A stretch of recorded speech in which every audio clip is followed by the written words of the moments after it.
Hello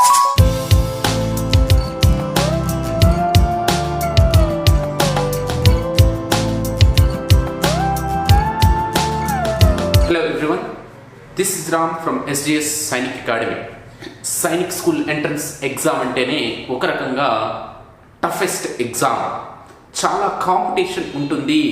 coaching 1 year లేదా 2 years ముందు నుంచి తీసుకుంటూ హాస్టల్లో ఉంటూ చాలా కాన్సన్ట్రేషన్గా చాలా హార్డ్ వర్క్ చేస్తేనే సైనిక్ స్కూల్లో సీటు వస్తుంది. అలాగే కాంపిటీషన్ చాలా ఎక్కువ ఉంటుంది.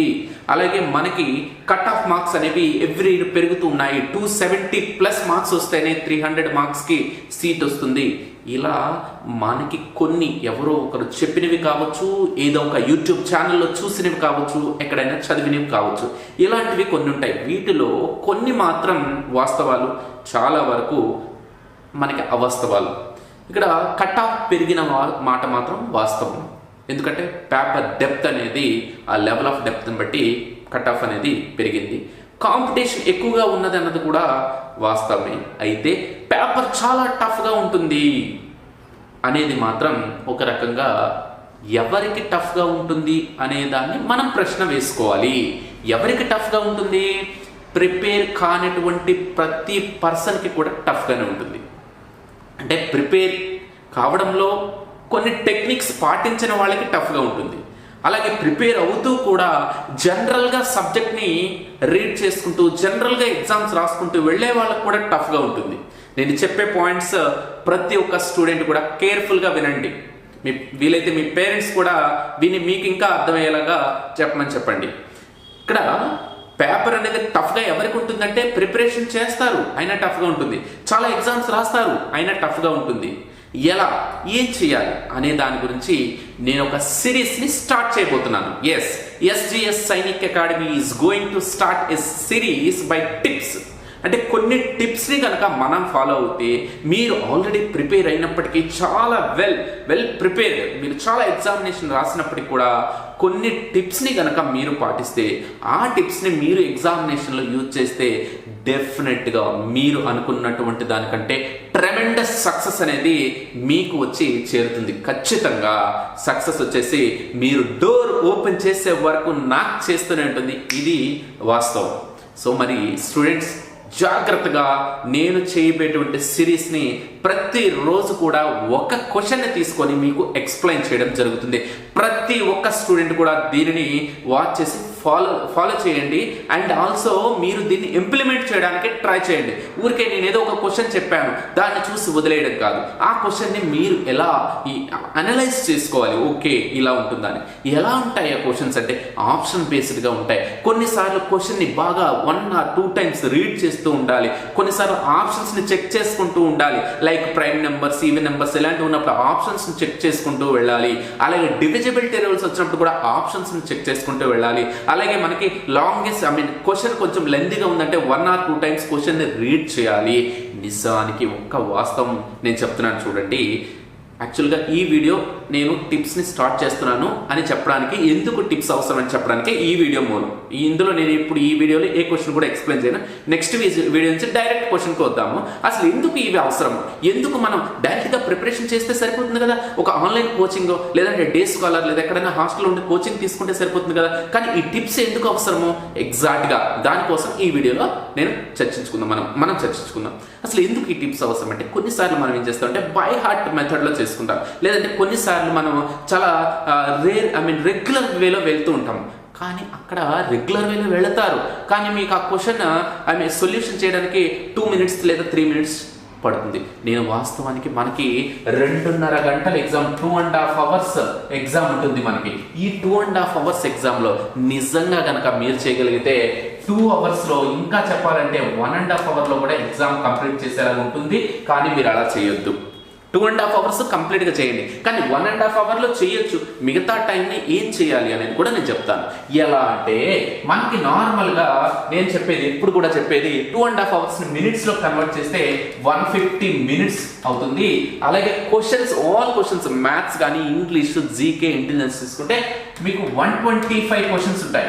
నేనేమంటానంటే 150 మినిట్స్ 125 క్వశ్చన్స్లో 25 మినిట్స్ ఎక్స్ట్రా ఉంది కదా, దాన్ని మీరు తీసేసేయండి. ఎందుకంటే ఆ 25 మినిట్స్ మనం ఏదో ఒకటి మనం ఓఎంఆర్ షీట్ తీసుకోవడంలో కానీ, క్వశ్చన్ పేపర్ రీడ్ చేయడానికి కానీ, లేదా ఒక్కొక్క ఎగ్జామ్ సెంటర్లో కొంచెం లేట్ అవ్వడం ఇలాంటి అవుతుంది. కాబట్టి ఈ 25 మినిట్స్ నేను తీసేస్తున్నాను. నేనేమంటున్నా అంటే 125 మినిట్స్ ఉన్నాయి అనుకుందాము, 125 క్వశ్చన్స్ ఉన్నాయి అనుకుందాం. అప్పుడు ఈచ్ క్వశ్చన్ ఒక్కొక్క క్వశ్చన్కి 1 మినిట్ పడుతుంది. ఒక్కొక్క క్వశ్చన్కి 1 మినిట్ పడుతుంది. ఇందులో జీకేలో ఉన్నాయి కదా 25 బిట్స్కి డైరెక్ట్గా తెలిస్తే పెట్టేస్తాం కాబట్టి 1 మినిట్ కూడా పట్టదు. ఓకేనా? అలాగే ఇంగ్లీష్ రీడ్ చేస్తాం కాబట్టి okay, you can take the 1 minute, remaining అన్ని కూడా 1 మినిట్ తీసుకోవచ్చు. అయితే ఈ అనాలిసిస్ని కూడా నేను ఇంకా తగ్గించి చెప్తున్నాను. అసలు ప్రతి క్వశ్చన్ కూడా మై డియర్ స్టూడెంట్స్ వినండి జాగ్రత్తగా. ఫర్ ఎగ్జాంపుల్ మ్యాథమెటిక్స్లో 50 క్వశ్చన్స్ ఉన్నాయి కదా, మనం ఇప్పుడు అనుకున్న దాని ప్రకారం 50 మినిట్స్ టైం పడుతుంది 50 క్వశ్చన్స్కి, రైట్? కానీ నేను చెప్పేది ఏంటంటే మీకు ఎగ్జామ్ని ఫస్ట్ వెరీ స్టార్టింగ్లో నేను చెప్పాను, ఎగ్జామినేషన్ టఫ్గా ఉండదు, మనము టఫ్గా ఫీల్ అవుతున్నాము. అసలు ఇందులో నేను 1 క్వశ్చన్కి 1 మినిట్ అన్నాను కదా, మ్యాథ్స్ కూడా 1 క్వశ్చన్ 30 సెకండ్స్లో చేసే విధంగానే ఇవ్వటం జరుగుతుంది. నమ్మబుద్ధి కావటం లేదా?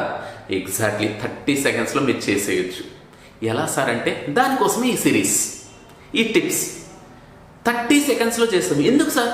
మనకు చాలా టైం ఉంది కదా, మనం ఎందుకు తీసుకోకూడదు? 1 మినిట్ ఎందుకు తీసుకోకూడదు? ఎస్, అక్కడికే నేను వస్తున్నాను. కొన్ని క్వశ్చన్స్ 30 సెకండ్స్ కాదు 2 మినిట్స్ తీసుకోవాల్సి ఉంటుంది. కొన్ని క్వశ్చన్స్కి ఆన్సర్ తెలియకపోవచ్చు, ఇంకా మనం ఇన్ డెప్త్ ఆలోచించాల్సి ఉంటుంది, అప్పుడు 5 మినిట్స్ తీసుకోవాల్సి ఉంటుంది. మరి ఇక్కడ మనం మిగిల్చుకున్న టైంని అక్కడ ఉండేటువంటి క్వశ్చన్కి ఎనాలిసిస్ చేసుకోవడానికి, థింక్ చేయడానికి యూజ్ చేస్తే ర్యాంక్ మీదే అవుతుంది కదా, సీట్ మీదే అవుతుంది కదా, మీరు కోరుకున్న సీట్ స్కూల్లో సీట్ వస్తుంది కదా.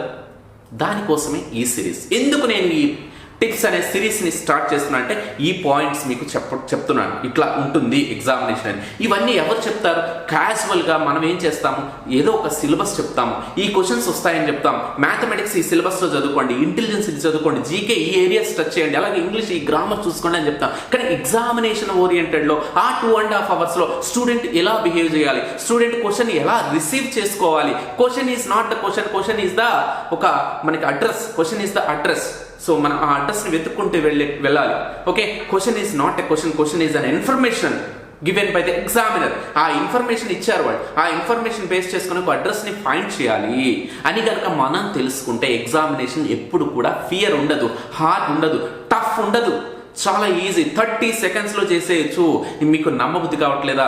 లాస్ట్ ఇయర్ కానీ బిఫోర్ లాస్ట్ ఇయర్ కానీ పేపర్స్ని మనం అనాలిసిస్ చేసుకుంటే అంత లాంగ్ టైం 60 సెకండ్ 1 మినిట్ అవసరం లేదు.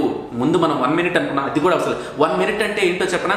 60 సెకండ్స్ అంటే చూడండి 60, 59, 58 ఇట్లా మీరు చూసుకోండి, 58, 57, 50 చాలా టైం కదా. 60 నెంబర్స్ కౌంట్ చేసేటప్పటికి మనకి 1 మినిట్ అవుతుంది. ఆ 60 నెంబర్స్ని కూడా ఫాస్ట్గా అవసరం లేకుండా నిదానంగా కౌంట్ చేసుకుంటే అవుతుంది. అంటే చాలా ఎక్కువ టైం 1 మినిట్ అంటేనే. సో మీరు ఎప్పుడు కూడా మనం టైంని సెకండ్స్లో క్యాలిక్యులేట్ చేసుకోవాలి, మినిట్స్లో వద్దు. ఎందుకంటే మీరు అంత ఫాస్ట్గా ప్రిపేర్ అయ్యి ఉన్నారు.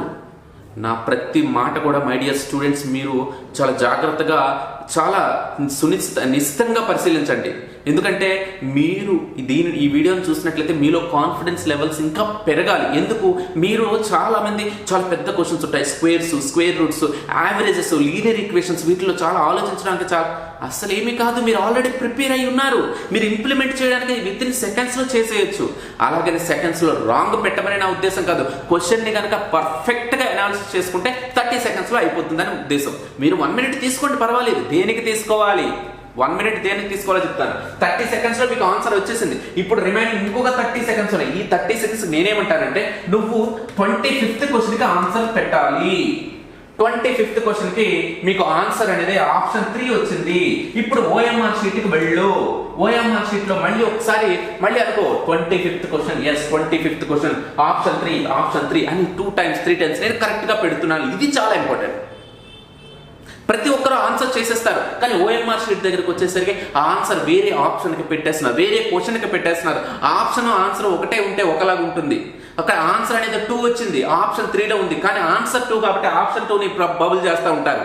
మళ్ళీ చెప్తున్నాను, ఆన్సర్ 2 వచ్చింది, కానీ ఆన్సర్ 2 అనేది ఆప్షన్ 3లో ఉంది. ఇప్పుడు ఆప్షన్ 3ని బబుల్ చేయాలి, కానీ ఆన్సర్ 2 వచ్చింది కదా 2కి బబుల్ చేస్తుంటారు.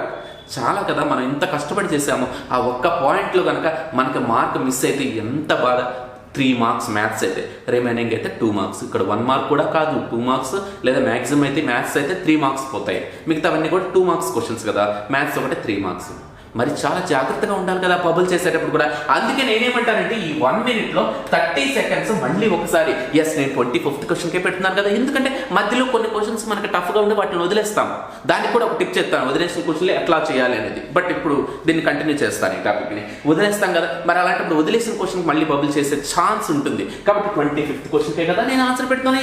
25th క్వశ్చన్ ఓఎంఆర్ షీట్కి రావాలి, మళ్ళీ అనుకోవాలి 25th క్వశ్చన్. ఆప్షన్ 3 కదా, ఆప్షన్ 3 ఆన్సర్తో సంబంధం లేదు, మనకి ఆన్సర్ వచ్చేసింది. మీరు ఇక్కడ ఆప్షన్నే గుర్తుపెట్టుకోవాలి, అంతేగాని ఆన్సర్ 2 వచ్చింది, ఆన్సర్ 2 వచ్చింది, ఆన్సర్ 2 ఆన్సర్ నీకు ఆన్సర్ 2 అనేది ఆప్షన్ 3లో ఉంది. కాబట్టి ఆప్షన్ 3 గుర్తుపెట్టుకొని రావాలి, ఆన్సర్ని గుర్తుపెట్టుకోవద్దు. ఎప్పుడైతే ఆన్సర్ని మనం సొల్యూషన్ చేసామో ఆ ఆన్సర్ ఏ ఆప్షన్లో ఉందో చూసుకోవాలి. ఆ ఆప్షన్లో ఉంది అన్నప్పుడు ఆప్షన్ గుర్తుపెట్టుకుని ఓఎంఆర్ సీట్ దగ్గరికి రావాల్సి ఉంటుంది. ఇవి ఇలాంటి టిప్స్ నేను క్వశ్చన్ని ఎక్స్ప్లెయిన్ చేస్తూ చెప్తాను. కాబట్టి ఎవ్వరు కూడా ఈ సిరీస్ని మిస్ అవ్వకూడదు. మీరు ఇప్పుడు వీడియో చూస్తుంటే మిస్ అవ్వకూడదు అంటే ఏం చేయాలి? వెంటనే సబ్స్క్రైబ్ చేసుకోవాలి, వెంటనే నోటిఫికేషన్ వస్తుంది. ఇది మీ మంచి కోసమే చెప్తున్నాను. ఎందుకంటే ప్రిపరేషన్ చాలా బాగా చేశారు, కానీ కొన్ని టిప్స్ తెలుసుకోకపోతే ఎగ్జామినేషన్లో ఉండేటువంటి క్వశ్చన్స్ని కనుక మీరు అనాలిసిస్ చేయలేకపోతే బూడిదలో పోసిన పన్నీరే. ఓకే, మీరు నాలెడ్జ్ తెచ్చుకోవాలి. ఇప్పటి వరకు మెమరీలో ఉన్నారు, ఇప్పుడు నాలెడ్జ్ తెచ్చుకోవాలి. మెమరీ వేరు, నాలెడ్జ్ వేరు. మెమరీ అంటే మీరు గుర్తుపెట్టుకోవడం, నాలెడ్జ్ అంటే దాన్ని ఎలా ఇంప్లిమెంట్ చేయాలి, అది నేను చెప్పబోతున్నాను. నాతో కలిపి నడవండి. మై డియర్ పేరెంట్స్, మీరు కూడా చూస్తూ ఉంటే మీ పిల్లలకి ఈ వీడియో చూపించండి. నెక్స్ట్ నుంచి నేను టిప్స్ని మీకు అందజేస్తూ ఉంటాను. సైనిక్ స్కూల్ ఎంట్రన్స్ ఎగ్జామ్లో సక్సెస్ మీరు సాధించే వరకు మీతోనే ఉంటాను. Until then take care and bye.